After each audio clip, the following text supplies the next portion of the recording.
اعوذ باللہ من الشیطان الرجیم بسم اللہ الرحمن الرحیم الحمد للہ رب العالمین وصلی اللہ علی محمد وآلہ الطاہرین اللہم صل علی محمد وآل محمد۔ گفتگو چل رہی تھی خدا شناسی کے بارے میں، خدا کی توحید کے بارے میں، ٹھیک ہے، کہ اس کائنات کے خالق پہلے تھا کہ ہم اس کائنات کے خالق کو کیوں پہچانیں۔ پہلا درس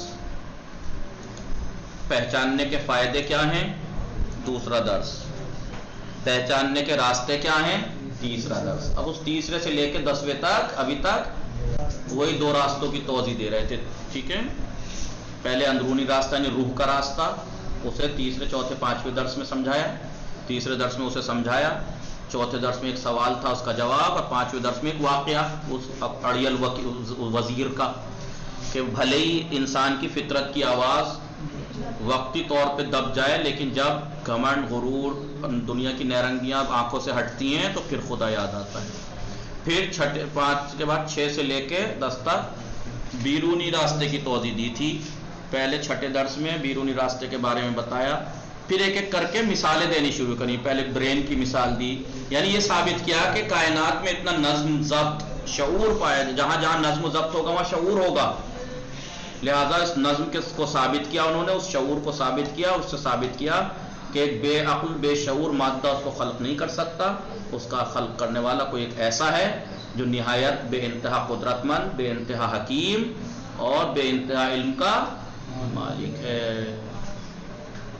یہ پھر اس کے بعد ایک ایک کر کے مثالیں دی، کیسے نظم ثابت کیا برین کا، پھر چمگادڑ میں اس تعجب خیز عجوبے ثابت کیے، پھر کیڑے مکوڑے اور پیڑ پودوں کے بارے میں، پھر یہ ثابت کیا کہ جب اس میں اتنا عقل و شعور پایا جا رہا ہے، پھر ایٹم میں، چیٹی میں، ان سب میں اتنا طاقت، اتنی قدرت اور ان قدرتوں کا اعتدال جب ان کے اندر پایا جا رہا ہے، یہ شعور یہ عقل کس نے دی انہیں، ٹھیک ہے۔ 10 سبق تک یہ ہم نے پڑھ لیا تھا، بس یہاں پر 10ویں سبق کے لیے تکمیلی بحث ہے، تھوڑی سی اور آگے کو اس کے بارے میں گفتگو کی ہے۔ کیا ہے؟ خداوند عالم کی شاندار صفات، خدا کی صفات کے بارے میں۔ کیا خدا کی صفات کو پہچاننا آسان ہے؟ آپ دیکھیں، جہاں خلقت، جیسے کائنات میں اگر ہم دیکھیں، اس کے اندر جو عجیب و غریب خلقت ہے، اس میں جو راز ہیں، بھید ہیں، ان کو پہچاننا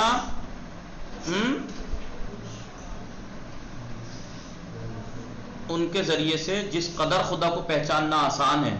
کیا کہا تھا؟ کائنات میں جتنے ایٹم پائے جاتے ہیں، سمجھ لیجئے اتنے ہی خدا کے وجود کے اوپر دلیلیں ہیں، یعنی کائنات کے ذرے ذرے سے اسٹڈی کر کے، مطالعہ کر کے، ریسرچ کر کے جتنا آسان خدا کو پہچاننا ہے، اسی قدر خدا کی صفات کا پہچاننا مشکل ہے۔ وہ جتنا آسان ہے، خدا کی صفات کو پہچاننا اتنا ہی مشکل ہے، اور اس کے لیے شدید غور و فکر اور بے حد احتیاط کی ضرورت ہے۔ پوچھئے کیوں خدا کی صفات کا پہچاننا اتنا سخت کیوں ہے؟ جی نہیں پوچھیں گے آپ لوگ؟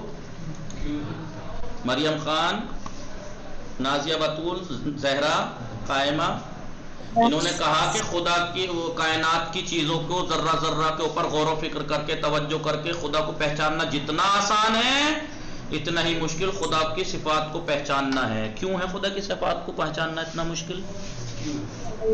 جی اس لیے مشکل ہے کہ یہ بال سے بھی زیادہ باریک راستہ ہوتا ہے، بال سے بھی زیادہ، کب انسان کفر میں قدم رکھے پتہ بھی نہیں لگے گا، کیونکہ ہم لوگوں کی کمزوری کیا ہے کہ ہم کسی بھی چیز کو مثال سے مانتے ہیں۔ اب خدا کو اگر ہم قدرت مند ثابت کریں تو ہم سوچیں کہیں کسی مخلوق کی قدرت کو دیکھ کے اس کی قدرت نہ ماننے لگے تو ہم نے خدا کو محدود کر دیا، یہ کفر ہے۔ ہم نے کہا خدا کریم ہے، جیسے انسانوں میں بڑے بڑے کریم ہیں، نعوذ باللہ، مطلب تو کیا خدا ویسا ہی کریم ہے جیسے انسان کریم ہے؟ تو ہم نے خدا کی صفات کو انسان سے ملا دیا، کفر ہے، کیونکہ یہ نہایت باریک راستہ ہے، نہایت باریک مطلب یہ نہیں ہے کہ ناپ تول کے باریک ہے، نہیں، ویسے بڑا ڈاماڈول راستہ ہے، کب آپ کفر میں گر جائیں گے آپ کو پتہ بھی نہیں لگے گا۔ کتنے لوگ یہیں سے آ کے گمراہ ہو گئے، کتنے لوگ یہیں سے آ کے گمراہ ہو گئے۔ تو کیا بتایا؟ یہ 10ویں درس کی ایک تکمیلی بحث ہے۔ زہرا، تحسین فاطمہ، آپ کو آواز آ رہی ہے؟ جی، تو کیا سمجھ میں آیا کہ ان 10 درس میں جو ہم نے پڑھے ابھی تک، ان 10 درس میں پہلے درس میں خود خالق کو کیوں پہچانے، دوسرے درس میں خالق کو پہچاننے کے فائدے کیا ہیں، تیسرے درس میں خالق کو پہچاننے کے راستے کیا ہیں، بتایا اندرونی راستہ یعنی روح کا راستہ اور بیرونی راستہ، تیسرے درس میں اندرونی راستے کی توضیح دی، چوتھے درس میں ایک سوال اٹھایا کہ جو آپ کہہ رہے ہیں کہ انسان کی روح کی آواز ہے، ہو سکتا ہے یہ آواز ہماری پرورش کی وجہ سے ہو کہ ہمیں ایسے پالا گیا ہے، ایسے معاشرے میں ہم پلے بڑے ہیں کہ اس کی وجہ سے ہمیں عادت ہو گئی ہے کہ ہم مجبوری میں آ کے خدا کو پکارتے ہیں، ڈوبتے ہوئے پھنس جاتے ماما ہم ہیں۔ لیو ہو رہے ہیں۔ جی اچھا ٹھیک ہے، خدا حافظ۔ خدا حافظ۔ تو وہاں پر اس سوال کا جواب دیا کہ اگر یہ بات عادت کی وجہ سے ہوتی یا معاشرے میں ایک ایسے معاشرے میں ہم پلے ہیں اس تربیت کی وجہ سے ہوتی تو یہ بدلتی ہے، نہ بدلنا اس کا بات کو ثابت کر رہا ہے کہ فطری ہے، دنیا کے ہر انسان میں پائی جاتی ہے پرستش کا جذبہ، اور یہ آواز مصیبت میں ایک کو پہچاننا ہے، خالق کی طرف اس کا جھکاؤ، روح اس کو ایک طرف لے جاتی ہے جو قدرت مند خالق کی طرف، تو یہ ثابت کیا چوتھے درس میں، نہیں پانچویں درس میں ایک واقعہ وزیر کا بیان کیا کہ کس طریقے سے کہ یہ فطرت کی آواز ختم نہیں ہوتی، دب بھلے جاتی ہے دنیا کے گھمنڈ غرور میں آ کے، لیکن جب یہ غرور ختم ہو جاتے ہیں تو پھر دوبارہ سے وہ آواز ابھر کے آ جاتی ہے، جیسے فرعون کی مثال دی یا اس اڑیل جس کی وزیر کی، پانچویں درس میں ہے نہیں۔ پھر چھٹے درس میں خدا کی معرفت کا دوسرا راستہ بیرونی راستہ کائنات میں دیکھ کر اس کی توضیح دی کہ کائنات میں اتنا نظم و ضبط پایا جاتا ہے کہ ہر چیز اپنے اپنے کام پہ لگی ہوئی ہے، جیسے ہر لشکر اپنے اپنے کام میں لگا ہوا ہے، جیسے ان کو کوئی گائیڈ کر رہا ہے، نہ دکھائی دینے والی کوئی طاقت انہیں گائیڈ کر رہی ہے اور وہ اس کے حکم کے فرمان پر بغیر کسی ادھر ادھر گئے اپنے کام میں سب لگی ہوئی ہے مخلوق ایک ایک، اور اتنا نظم و ضبط پایا جاتا ہے، اور یہ جہاں جہاں نظم و ضبط ہوگا وہاں عقل و شعور ہوگا، کیونکہ نظم و ضبط عقل و شعور کی دلیل ہے، اور عقل و شعور جہاں ہوگا تو بتاؤ کیا مادہ جو نہ عقل رکھتا ہے سوئی کی برابر نہ شعور ہے، کیا بے عقل و شعور مادہ اتنا عقل و شعور پیدا کر سکتا ہے؟ نہیں۔ پھر اس کے بعد کچھ مثالیں دی ہیں ہر درس میں ایک ایک کر کے اس بات کو ثابت کرنے کے لیے کتنا نظم و ضبط اور کتنی قدرت اس کائنات میں پائی جا رہی ہے، تاکہ ہم ان سب کو دیکھ کے ان کے اسٹڈی کر کے اس کے بنانے والے کے قدرت، علم اور حکمت کا پتہ لگا سکیں۔ اب یہ یہاں پر 10ویں درس کا تھوڑا سا آگے کی تھوڑی سی بحث بڑھائی ہے، وہ یہ ہے خداوند عالم کی شاندار صفات کے بارے میں۔ تحسین فاطمہ آواز آ رہی ہے؟ مریم خان، فاطمہ زہرا جی قائمہ۔ تو اب یہاں پر یہ کہہ رہا ہے خداوند عالم کے صفات کو پہچاننا، انہوں نے یہ کہا کہ جتنا کائنات کے ذرے ذرے کو پر اسٹڈی مطالعہ کر کے خدا کو پہچاننا جتنا آسان ہے اتنا ہی مشکل ہے خدا کی صفات کو پہچاننا۔ پوچھئے کیوں؟ اس لیے کہ یہ بڑا باریک راستہ ہے۔ کتنا باریک راستہ ہے؟ اتنا باریک راستہ ہے کہ اگر آپ چل رہے ہیں، مثلا ناپ تول والا باریک نہیں، ویسے باریک ہے۔ کیوں؟ کیونکہ ہماری انسانوں کے اندر کیا عادت ہے کہ ہم کسی بھی چیز کو، صفت کو کسی کے اندر دیکھ کے صفت کا پتہ لگاتے ہیں۔ سخاوت، اچھا جیسے حاتم طائی ہیں، شجاعت جیسے مولا کائنات۔ تو اگر ہم یہ صفات خدا پہ ملائیں بندوں والی تو یہ کفر ہے کہ نہیں؟ خدا کی صفات بندوں والی نہیں ہو سکتی۔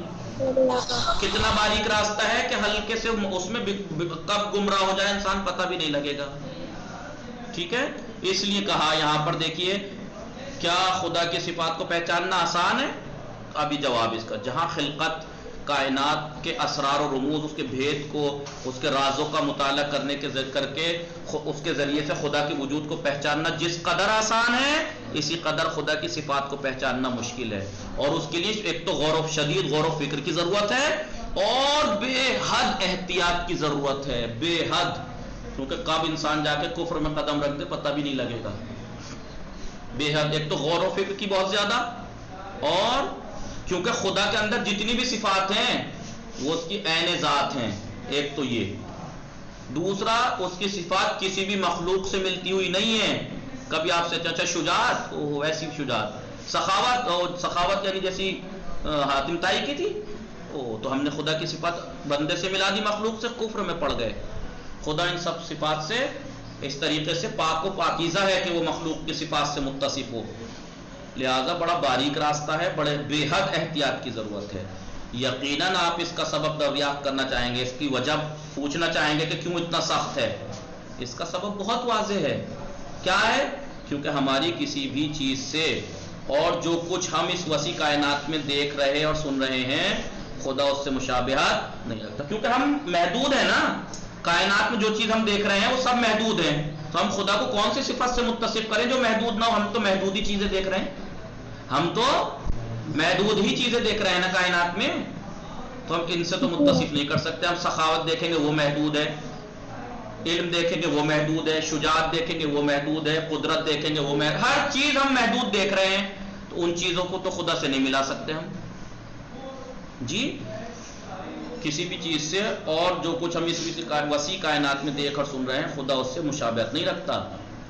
لہذا خداوند عالم خداوند متعال کی صفات کو پہچاننے کی پہلی شرط کیا ہے؟ اس کی مقدس ذات سے تمام مخلوقات کی صفات کی نفی کرنا. یعنی کائنات میں جتنی بھی مخلوقات ہیں ان کی کوئی صفت خدا میں نہیں ہے، ان کی کوئی صفت خدا میں، چاہے وہ انسانوں کے اندر مخلوقات میں وہ اچھی صفت کیوں نہ ہو، لیکن خدا میں ویسی نہیں ہے. خدا میں تو لامحدود والی ہے، بے انتہا والی. یعنی عالم مادہ، نیچر، عالم مادہ میں جو محسوس ہونے والا عالم ہے یہ دنیا، اس میں سے کسی ایک سے بھی اس کو اللہ کو تشبیہ نہیں دینا، ٹھیک ہے، ورنہ کفر میں پڑ جائیں گے جی، شرک ہو جائے گا. اس مقام پر نہایت احتیاط کی ضرورت ہوگی، کیونکہ ہم مادی جہان میں پلے بڑے ہیں. ہم ہر اس چیز کو جو چھوئی جا سکتی ہے، دیکھی جا سکتی ہے، محسوس کی جا سکتی ہے، ہم نے وہی چیزیں دیکھی ہیں. مادہ دیکھا ہے ہم نے، اور خدا مجرد ہے. ایک چیز ہوتی ہے مادہ، ایک چیز ہوتی ہے مجرد. آپ کے ذہن میں بہت دن سے آ رہا ہوگا مادہ مادہ مادہ مادہ کرتے رہتے ہیں. مادہ کیا ہے؟ مادہ یعنی ہر وہ چیز جو دیکھی جا سکتی ہو، یا چھوئی جا سکتی ہو، یا تولی جا سکتی ہو، یا ناپی جا سکتی ہو، اسے مادہ کہتے ہیں. جو زمان و مکان میں آ سکتی ہو. مجرد جو ان سب سے خالی ہو، جو مادے کی تمام خصوصیات سے خالی ہو، رنگ، وزن، چوڑائی، لمبائی، گہرائی، ان سب چیزوں سے پاک و پاکیزہ، وہ ہے مجرد. مجرد. اور انسان کی خاص بات دیکھیے، انسان جسمانی اعتبار سے تو مجرد وہ ہے، مادی ہے، اس کا مادے سے ریلیشن ہے، محسوسات سے ریلیشن ہے، لیکن روح کے اعتبار سے مجرد سے ریلیشن ہے، کیونکہ روح انسان کی مجرد ہے. ورنہ اگر روح نہ بھی تولی جا سکتی تو کہاں ہے وہ؟ زمان و مکان میں. کس جگہ ہے؟ دل جسم میں کہاں ہے؟ معین کر سکتے ہیں آپ؟ نہیں. کتنے کلو کی ہے؟ نہیں ہے. کیا وہ جو چھوئی احساس کی جا سکتی ہے، چھوئی جا سکتی؟ نہیں. اب دیکھیے کیا فرق ہوتا ہے مجرد اور مادے میں. آپ مادے میں یہ فرق ہے کہ آپ ایک تصویر جب بنائیں گے پہاڑ کی یہاں بورڈ پہ، تو وہ اتنی سی بنائیں گے مثال کے طور پر. کیا وہ اس پہاڑ کی ہے یا اس جیسی ہے؟ مادہ. لیکن انسان کی روح دیکھیے کتنی ہے کہ وہ اس پہاڑ کو ان تمام خصوصیات کے ساتھ اپنے اندر سما سکتی ہے. آپ اس کمرے میں بڑے پہاڑ کو سما سکتے ہیں؟ نہیں نا. لیکن ہماری روح یہ کر سکتی ہے، تمام خصوصیات کے ساتھ، وہ تمام اس کے ساتھ اپنے اندر سما سکتی ہے. تصویر اتنی ہی بڑی، اتنے ہی رنگ کی، سب کچھ.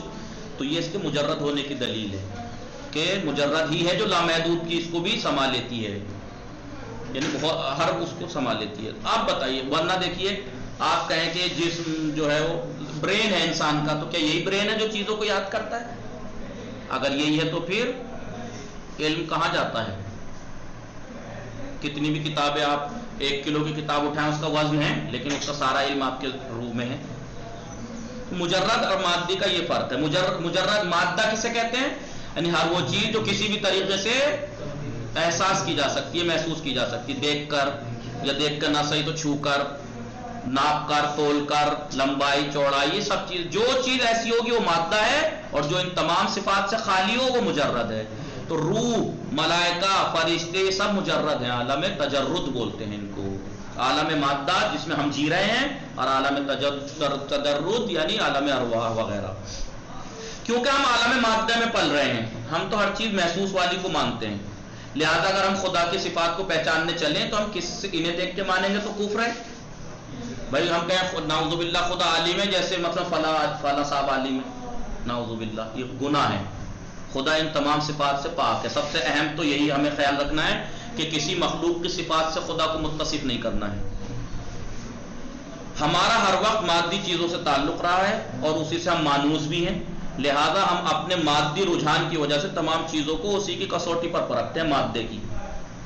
دوسرے الفاظ، بالفاظ دیگر، دوسرے الفاظ میں یہ کہا جائے کہ ہم نے اس دنیا میں جو کچھ بھی دیکھا ہے وہ جسم اور جسمانی خصوصیات کا حامل ہے. جسم کی خصوصیات کیا ہیں؟ وہی دیکھا جانا، وہی مادہ. یعنی تمام موجودات ہر معین زمانے میں یا مکہ جگہ میں مخصوص شکل و صورت رکھتے ہیں. ان حالات میں اب بتائیے ایک ایسی ہستی کا تصور کرنا کہ جو کہ نہ جسم رکھتا ہے، نہ زمانہ رکھتا ہے، نہ مکان رکھتا ہے، نہ اسے ناپا جا سکتا ہے، نہ تولا جا سکتا ہے، نہ حجم ہے، نہ وہ جگہ گھیرتا ہے. ایسے عالم مادہ میں پلنے کے بعد کیا عالم تجرد کو تصور کرنا سخت ہے یا نہیں؟ بولیے، کچھ سمجھ میں آ رہا ہے آپ لوگوں کے؟ مریم خان، تحسین فاطمہ، مہدیہ فاطمہ زہرا، جی قائمہ، سمجھ میں آ رہی ہے بات آپ لوگوں کے جو میں کہنا چاہ رہا ہوں؟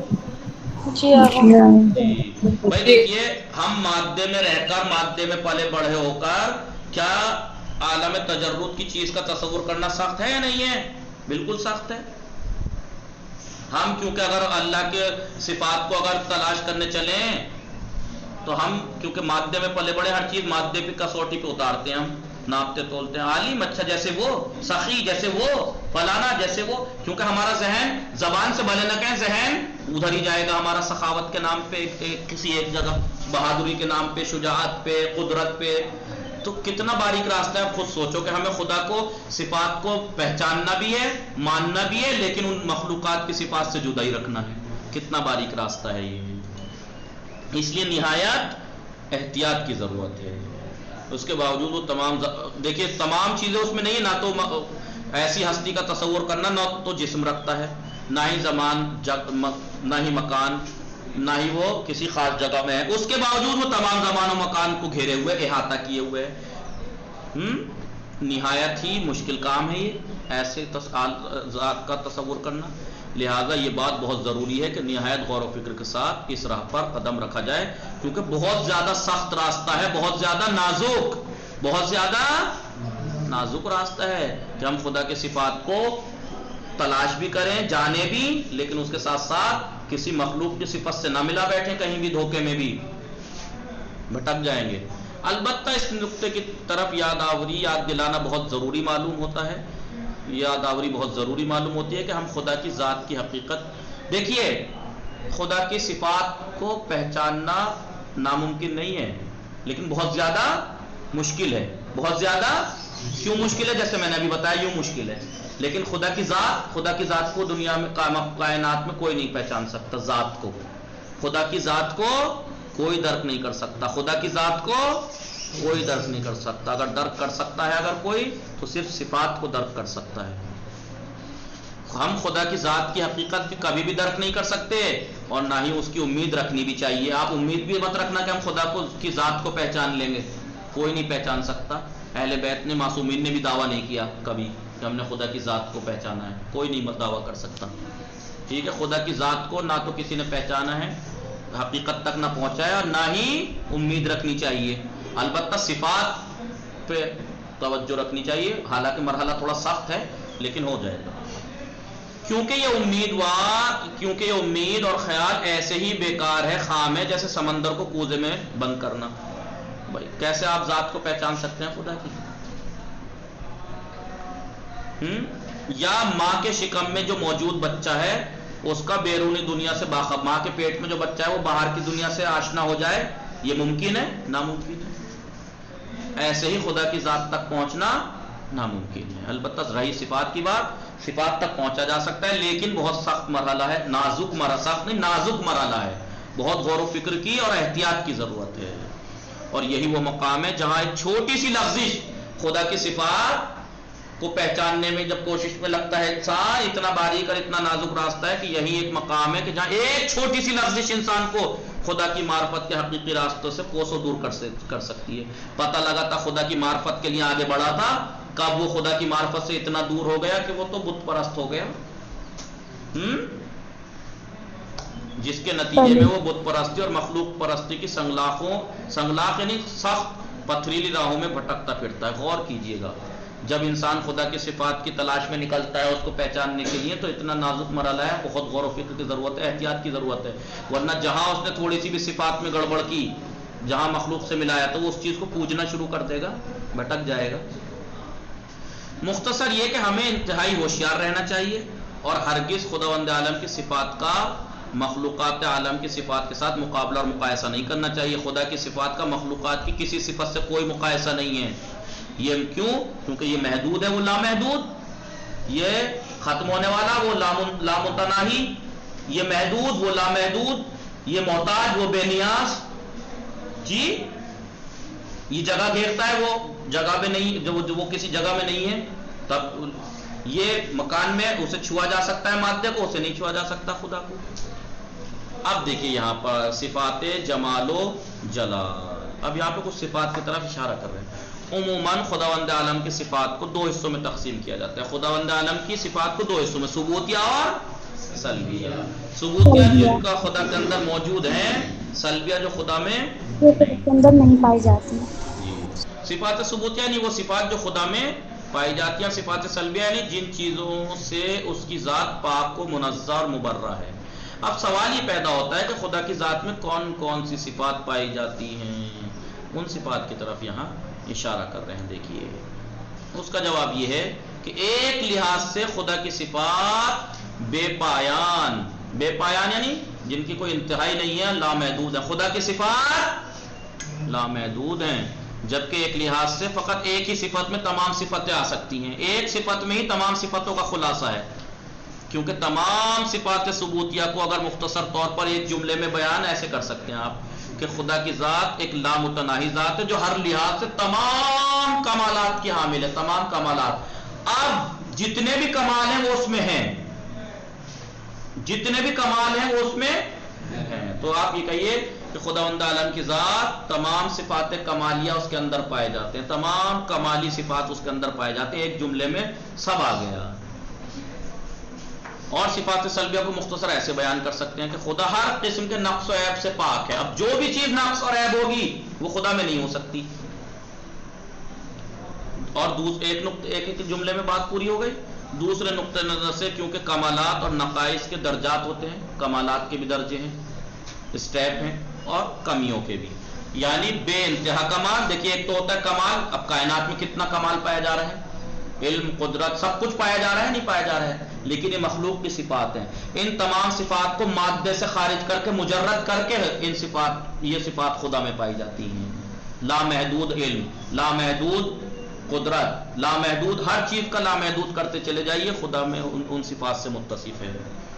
لہذا بے انتہا کمال اور بے انتہا نقص کا تصور کیا جا سکتا ہے. لہذا یوں کہا جا سکتا ہے کہ خداوند عالم میں انتہا درجے کی صفات ثبوتیہ اور انتہا درجے کی صفات سلبیہ پائی جاتی ہیں. صفات سلبیہ پائی جاتی ہیں مطلب انتہا درجے کی، یعنی کوئی بھی نقص و عیب، جو نقص یا عیب ہے وہ سب اس میں نقص و عیب سے پاک و مبرہ ہے.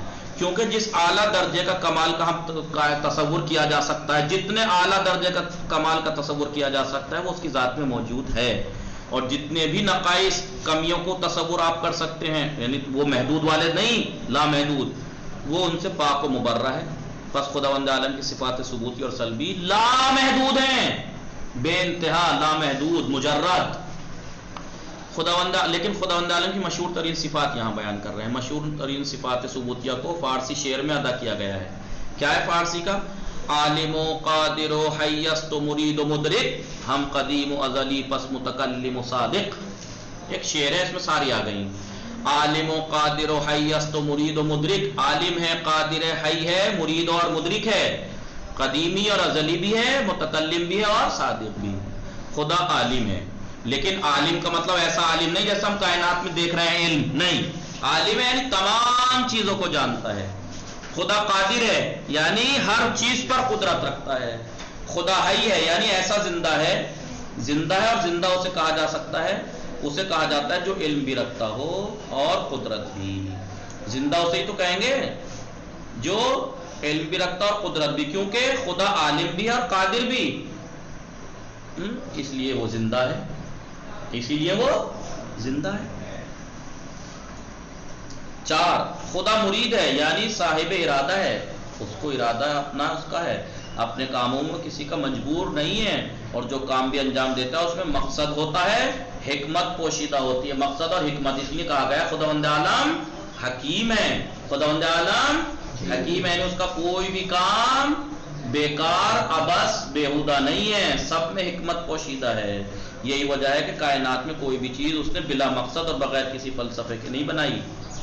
پانچویں صفت خدا مدرک ہے، یعنی تمام چیزوں کو جانتا ہے اور سمجھتا ہے، سب کو دیکھتا ہے، تمام آوازوں کو سنتا ہے، ہر بات سے آگاہ ہے اور باخبر ہے، اور باوجود اس کے ایسا کوئی حصہ اس کے اندر پاس نہیں ہے جسم والا جو ان چیزوں سے بس درد کرتا ہے لیکن کسی حصے کے بغیر.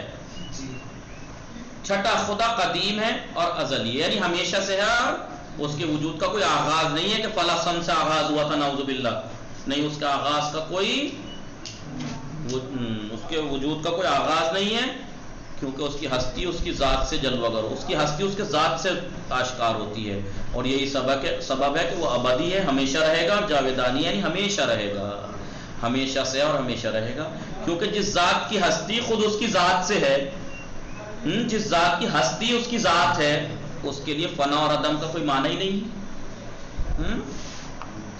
ساتواں، خدا متکلم ہے، ہمیں بولنے کے لیے زبان کی ضرورت پڑتی ہے، حنجرے کی ضرورت پڑتی ہے، لیکن خدا ایسا متکلم نہیں ہے، یعنی چاہے تو ہوا میں آواز کی لہریں پیدا کر کے اپنے پیغمبروں سے بات کر سکتا ہے، جیسے جناب موسیٰ سے درخت میں آوازیں پیدا کر کے. ایسا نہیں ہے کہ خدا زبان، ہونٹ اور حنجرہ رکھتا ہو، گل، یہ جو جہاں سے آوازیں نکلتی، نہیں. کبھی آپ اس سے تشبیہ دے کے کفر میں پڑ جائیں، نہیں. خدا ایسا متکلم ہے کہ اسے اپنی باتیں کرنے کے لیے منہ کی ضرورت نہیں پڑتی. 8، خدا صادق ہے، جو بھی کہتا ہے سچ کہتا ہے اور وہ حقیقت ہوتا ہے. کیوں صادق ہے؟ اگر آپ سے پوچھا جائے خدا صادق ہے، کیوں صادق ہے؟ کوئی بتائے گا کیوں سچا ہے خدا؟ اس لیے کہ انسان جھوٹ کچھ وجہوں سے بولتا ہے. جھوٹ انسان جب بولتا ہے دو وجہوں سے بولتا ہے، یا تو جہالت، نادانی کی وجہ سے، تو آپ خدا نعوذ باللہ نہ جاہل ہے نہ نادان ہے. یا انسان جھوٹ کب بولتا ہے؟ کمزوری کی وجہ سے، کمزور جب پڑ جاتا ہے جھوٹ بولتا ہے. تو کیا خدا کمزور ہے؟ نعوذ باللہ. تو جھوٹ جب انسان بولتا ہے، کوئی بھی جب جھوٹ بولتا ہے تو دو وجہوں سے بولتا ہے، وہ دونوں وجہ خدا میں نہیں پائی جا سکتی، لہذا خدا سچا ہے، اسے کوئی ضرورت ہی نہیں ہے جھوٹ بولنے کی، نعوذ باللہ. یہی کہہ رہے ہیں کہ کیونکہ جھوٹ عموماً دو سبب سے بولا جاتا ہے، ایک جہالت اور نادانی کی وجہ سے، دو کمزوری اور ناتوانی کے سبب سے. کیونکہ خدا دانا ہے اور توانا ہے، نادان نہیں ہے، دانا ہے، توانا یعنی کمزور نہیں ہے، توانا ہے، لہذا جھوٹ اس کی ذات سے محال ہے. یہ تو تھی صفات ثبوتیہ. صفات سلبیہ، خداوند عالم کی صفات سلبیہ کو فارسی کے اس شعر میں جمع کیا گیا ہے. نہ مرکب بود و جسم، نہ مرئی نہ محل، بی شریک است و معانی، تو غنا دان خالق. یعنی نہ تو مرکب ہوا ہے، نہ ہی وہ جسم رکھتا ہے، نہ ہی وہ دکھائی دے گا، نہ ہی اس کا کوئی مکان ہے.